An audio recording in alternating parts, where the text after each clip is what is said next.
Sino masasabi mo na head o leader ng Davao Group na to? Well, tingin ko po si Paulo Duterte po. Yan po ba ay common knowledge po sa inyong pinagtatrabahuan Opo. dati? Kanino mo binigay yung 5 million pesos? Sa kanya po. Kay Small Abellera. Yes po. Siya lang mag-isa at that time? Opo, ako, si Jack, tsaka si Small. Nakamit ko sila, si Tita Nani, sabi niya, kailangan kang mag-enroll sa amin. Parang ang aking intindi po doon, lahat po, kailangan dumaan sa kanila eh. Lahat magbigay ng tara. He is Michael one among Yang. the biggest consolidator sa China. Wait lang. The same Michael Yang that was shown in the matrix of PIDEA. Yes, Your Honor. Okay. If I may. On top of your head, sino sa tingin mo ang mga maaring nagpasok ng mga kontrabando? Yung sa tingin mo lang, ng mga nandyan sa ganyang klaseng negosyo. Alam niyo Not po, necessarily drugs, ha? Maaring nagpapalusot ng ibang goods. Ganun. alam niyo po, Your Honor, wala po tayong kasiguruduhan na, kasi po yung drugs kahit saan naman pwede ilagay eh. Kahit dito sa microphone na to pwede nilang ilagay. So, para sa akin, mas importante yung protection ng mga nagpapacilitate. Kasi nakabase lang sila doon sa dokumento eh. Yan. So lahat ba ng itong mga gamit na to sisirain para malaman kung may drugs? Kailan ka nag-start na magpapasok ng mga containers? Anong year? Mga 2017. 2017. Pero yung pag-start mo sa 2017, hindi ka pa enrolled doon sa Davao Group na sinasabi mo? Hindi pa. Noong 2017, when you first started, ilang containers ang napapapasok mo? In a week? Hindi pa po ganun karami. Give me a number. Siguro mga 15, 14, ganyan. So 15 or 14. And the same process to, no? Pag inaayos mo, green lane siya. Hindi po. Ano yun? Hindi po lahat green lane. No? Okay. May dumadaan ng yellow lane, may dumadaan ng red lane. Ayun nga po. At nung December nga rin po noon, taon na yon, nagka-problema nga po, nagka-red lane po ako, halos lahat ng container. Kaya po naghanap po ako ng tutulong sa akin. So sinabi mong nagka-problema ka, feeling mo inipit ka kasi hindi ka enrolled dun sa TARA system na sinasabi mo. Yes, Your Honor. Okay, so inipit yung containers mo, kaya all of your containers na pinapasok mo naging red lane, meaning strict ang pag-inspection sa mga containers mo. Yes po, Your Honor. So strict even if nagbayad ka na? Opo, harangin po nila yan nagbayad ka na. Kahit bayad ka na? Oo. Marami silang pwedeng gawin. Pwede nilang pa x-ray, pwede na naman nilang pa 100% inspection. Marami silang pwedeng gawin na pwede pang haharas. So ipitin yung containers na pinapasok mo? Yes po, Your Honor. Okay, now, ang payment mo sa per container is 170 na mention mo kanina. Opo.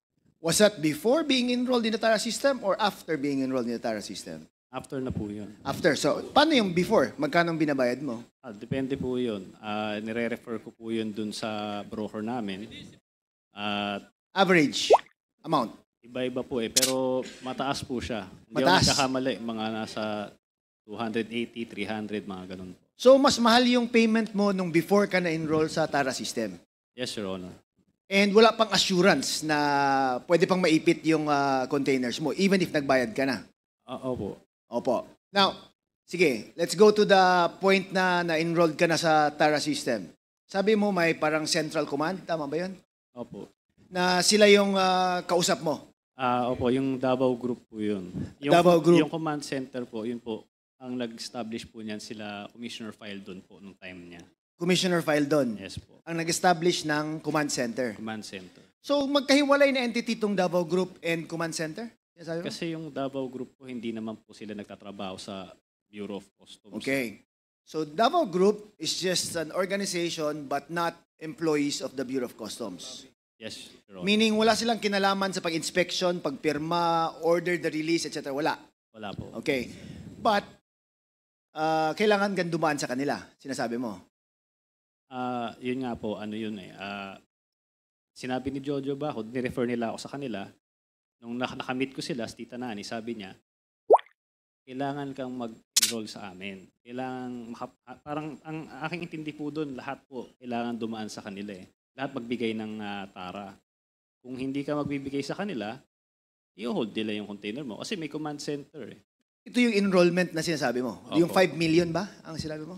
Yes, Your Honor. Ang 5 million na to is in relation also to the testimony mentioned, offered by Councilor Small Abellera. Tama ba yun? Yes, Your Honor. Yun ang pagtahi mo doon, di ba? Lahat po ng shipment talaga, nagbibigay ako sa Davao Group. Okay, So, sige. kasama tong shipment na ito. So, ibig sabihin, kasama na yung shipment na yun kaya Opo. nagbibigay ka. Okay. What made you decide to go to Davao despite the fact na ilang beses kayo nag-meet ni Nani at saka ano? Ah, balikan ko lang po dun sa... Okay. So kikiti na nani pala, okay. Weekly po talaga, nagre-remit ako sa kanya. So sabi ko po, Saka nagre-remit ka eh? minsan po, sa kanya mismo, Sinong kanya? kay Tita Nani po. Okay. So minsan po tatawagan niya ako, nandito ako sa baba, sa tapat na lang opisina ko yon. O minsan naman, pupuntahin niya ako sa isang lugar, doon kami mag-meet. So, weekly po yun, kada container po na napaparating ko. Doon naman po sa ano yung naging insurance ko po. Ang totoo po niyan, tama po kayo, parang sugal po yun. Pero ang naging basihan ko na lang po si Jojo Bacud kasi taga sa amin po siya eh. Kilala ko po siya noon pa. So, Okay, si Jojo Bacud, kasama ba sa Davao Group? well, I assume kasi siya yung nag-ano sa kanila eh. Nag-refer sa kanila eh. Okay. So, Mr. Chair, I'd like to make a motion that we invite Tita Nani and Jojo in the hearing. Pwede nila i-red ilang tape. weeks ba bago na ilabas ninyo itong shipment na to? Yung kay Kenneth Dong na yung pala meron lamang droga. Ilang weeks o ilang months? Kundi ako Despite the fact na naka-green lane siya. Ano eh, alam ko po kasi na baba na siya May 17 pa lang, nasa port na siya. Okay. So, na-deliver siya May 24 na, So mga 1 week. mga 1 week po. So yung regular na processing for the green lane. Ang green lane po, kung mamadaliin siya, mga 2-3 oras, mailalabas mo na yung container. Oh, sige, okay. So May 15, may sabi mo, may mga fees na, processing fees, tapos hindi pa nailabas. May manifest na sa barko. Ibig sabihin, nandiyan na siya. Okay? Hindi pa lang siya, parating na siya sa port. Okay. So doon pa lang, ginagawa yun para si BOC, kung tingin niyang may problema, pwede na niyang i-red lane. Pwede na niyang i-alert. So, maski si BOC, wala siya nakikitang kahit anong anomalya dun sa Pero hindi shipment. nyo alam kung sino talaga yung may-ari ng shipment na to. Hindi po. Hindi nyo alam. Hindi po. So ikaw ang naghanap ng consignee, tama ba? Yun ba yung pagkaintindi ko? Opo. So, nag-inquire siya sa akin. Siyempre, tatanungin din niya dahil nga po si Hong Fei, hindi naman po siya accredited dito. Okay. Kailangan niya ng consignee for hire. So yung pay, yan ang tunay na may-ari? Opo. Yung shipment Based na yun? dun sa, opo, kasi para malaman nyo rin po, yung proseso dun naman sa China, pagka mag-e-export siya, siya kasi naglo-load ng mga gamit eh. So pupunta siya sa container depot ng shipping lines, siya mag-aasikaso nun, dadali niya sa warehouse, siya yung maglo-load, siya yung mag-i-stuff ng mga Okay. gamit. Now, I'll ask you, kasi yung very important sa akin, Mr. Chair, yung timeline eh. Kasi I think the reason why you approach the Davao Group, it's because for you, 1 week is too long for a green lane shipment. Tama ba? Yes po. Okay. So, nung within 1 week, ito yung rason kung bakit mo in-approach ang Davao Group. Tama ba? Para malabas ba? Gusto ko lang namin maintindihan. Hindi po, itong particular na shipment na ito, kaya naman siya nailabas ng, dahil hindi po siya rush eh. Okay. Ang container, ang truck ko lang po noon, 8 lang po eh. So, kung hindi naman siya rush, di gagamitin ko siya sa ibang kliyente ko na nagra-rush ng shipment. Yun na lang ilalabas ko muna. Kaya nga, gusto ko lang kasi maintindihan, no? Sabi ko nga gusto kong tayihin yung senaryo, no? Sa case mo ngayon. Ang sinabi mo, kaya nga given na yon, nag-enroll ka, etc., nag-ano ka, di ba? And then later on, you did not know that the shipment kasi nakapasok ka na sa kanila eh. That's the first scenario that happened. And the transaction there was successful according to you, no? So here we are now. Diba? So, pumunta ka seeking the assistance of the same group for this shipment to be released. Tama ba? Opo, lahat po ng shipment. Lahat ng shipment. In the particular shipment, itong may laman na shabu. Opo. Tama ba? Pero yun nga po, sinasabi ko po, hindi ko po alam yung tungkol yan sa shabu na yan. Aha. So, ang alam ko lang po is general merchandise yan. So, Okay. pag nung 24 na i-deliver namin, nagkaroon ng raid sa Valenzuela, 26. Kung pa lang po nalaman na meron palang metal cylinder. Okay. So I'll go to Mr. Jimmy Guban. Mr. Jimmy Guban, is this the same shipment na sinasabi na pag-aari nung Davao Group o pag-aari ni... Hindi. Tama ba? Your Honor, sila ho ang nagpoprotekta. Ah, okay. So, Your Honor, kasi dadagdagan ko lang yung kay Mr. Mark Taguba. Yes, please. Sa port of origin po, doon sa port of loading, may mga consolidator. Well, I will tell you frankly, that is the job of Michael Yang. He Okay, is Michael one among Yang. the biggest consolidator sa China. Wait lang. The same Michael Yang that was shown in the matrix of PIDEA. Yes, Your Honor. Okay. If I may, Yes, Congressman please. Adjom. Yes, no? please. Jimmy, kasi medyo seryoso yung aligasyon na yan. No? Yes, sir. Anong basihan natin para sabihin mo na si Michael Yang ang consolidator? Para lang sa kaalaman namin lahat. Kasi may madaling magpangalan eh.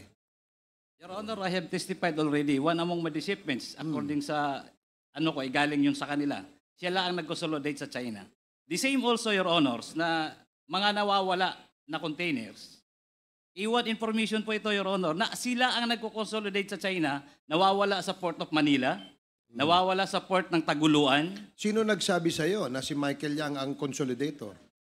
Your Honor, may testimony already dahil nagkayak sa I akin. know. Kahit Si may Mr. testimonya ka, iba ngayon. Sabihin mo sa amin, sino? Si Mr. Henry Tan, Your Honor, at saka si Mr. Abiliera kung bakit nila ako in-invite. So si Mr. Henry Tan ang nagsabi sa'yo na si Michael Yang ang nagko-consolidate. Yes, Your Honor. And who is this Mr. Henry Tan?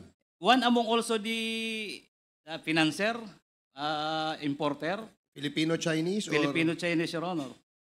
Nandyan siya sa customs? Negosyante yun, Your Honor. Negosyante. Anong Oo. negosyo niya? The same din, Your Honor. Nagpaparating din ng mga kargamento before. So, General doon na. merchandise din. Yes, general merchandise. So, na hinihingi niya rin po ng clearance. Meron ka bang report na ginawa sa Bureau of Customs sa pagiging intel operative mo noon na i-red flag yang Henry Tan na yan? Your Honor, I have submitted reports ng isang malaking budiga sa Giginto, Bulacan. Who owns the bodega? Marami po yan, Your Honor. One among them is the Okay. consolidator galing kay Michael Yang. Yan po yung... Sige. Yung Henry Tan, anong report mo sa Bureau of Customs about Mr. Henry Tan? Meron ka bang ginawang report? Yes, Your Honor. And what does the report say? The same, Your Honor. Practicing general merchandise. So, Yun ang mga para deklarasyon siyang nila. Mark Taguba rin. Yes, Your Honor. So, kaya nga, sinabi mo ba doon sa report mo na si Henry Tan ang nagsabi sa iyo na si Michael Yang ang consolidator nitong mga goods na ito from the port of origin? Yes, Your Honor. That is also included in my affidavit in this Quadcom, Your Honor. So, okay, sige. Thank you. Congressman Adjom, please continue. Mr. Chair, have we invited Henry Tan here? We actually did, but we don't know kung sino yung where to find this. Perhaps Mr. Major Cascolan would know. Kilala mo ba si Mr. Henry Tan? No, sir. So you have no idea who Henry Tan is? No, sir. So si Jimmy, alam mo ba saan ang opisina niya? Saan ang Your ano Honor, niya? I give already the former address that I knew. Sa Binondo. So yung dati niyang address that you know, ibinigay mo na sa, can you check nga, COMSEC? Yes, Your Honor. And ask the assistance of the PNP to locate this Mr. Henry Tan. There's another name he mentioned, Mr. Chair. Sino pa yung isa? Michael Maliban Yang. kay Henry Tan, meron ka pa mention na pangalan eh. Michael Yang. Your Honor, si Small Boy Abiliera. Oh, Small Boy Abiliera. Si Small, oh. I'd like to also, Mr. Chair, direct the COMSEC to try to connect, to contact Mr. Abiliera. The Councilor Abilera was here last time. He attended this hearing. And we will again invite him in the next Quadcom hearing. Sige, please continue. Thank you. Congressman Adjom. Thank you, Mr. Chair. So, balikan ko lang. Alam ko, parati ito tinatanong sa iyo, Mr. Mark Taguba. No? Balikan ko lang si Mark. Mamaya, tatanungin kita, Mr. Jimmy Guban. Mark, so, nag-usap kayo ni Kenneth. And then, paano napunta yung usapan nyo to a point na nagte-textan na kayo ng certain nanny at saka di ba? Parang ganun yung Can you please supply the events and the information? Kasi gusto kong malaman how did you arrive into deciding na kailangan mong i-tap again your Davao connection in order for your shipment to be released as soon as possible time. So After Kenneth Gudong, saan ka pumunta? Sinong tinext mo? Hindi po, lahat po ng shipment talaga, nagbibigay ako sa Davao Group. Okay, So, sige. kasama tong shipment na ito. So, ibig sabihin, kasama na yung shipment na yun kaya Opo. nagbibigay ka. Okay. Huwag kalimutang mag-like, subscribe at mag-share ng video. Hanggang sa muli.